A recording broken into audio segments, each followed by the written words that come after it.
And where we see something coming that's not necessarily being spoken about is how we're engaging with AI. I think that's about to change. I think it is changing right now. So we call that multimodal, right? So it's not just, you know how when you first started and you open up ChatGPT and there was just this text box and you were kind of like, well, how do I kind of figure this out?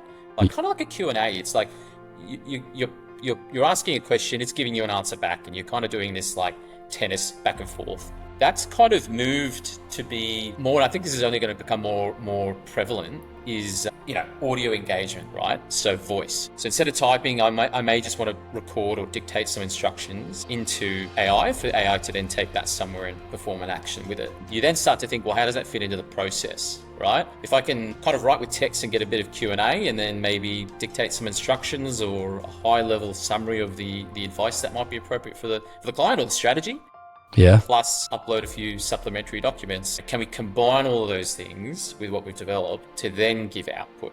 So it's definitely a new way to engage AI, and it's a new workflow, but it's super interesting. I think that the more I listen and learn about people that are using AI in the best way, they just continually bang on about context. So the more context upfront you can give it to the data that you're about to feed it. So if it's documents and interviews and transcripts and reports and things like that, just giving it like really quick context even would be more useful than just jamming a report or a transcript in there and just having it try and work out what you want. I think you're heading on the right track there. I think it's also about, one, what are you providing and why is that useful? Why do you want the AI to digest that? And it's kind of our thinking around it. So go to this document, go to this audio, go to this file note, fetch these things from it, because that's the source of truth for this, and that is for that. So it's kind of pointing it in the right directions for the right things to then group it together into the output that is like highly accurate and highly personalized.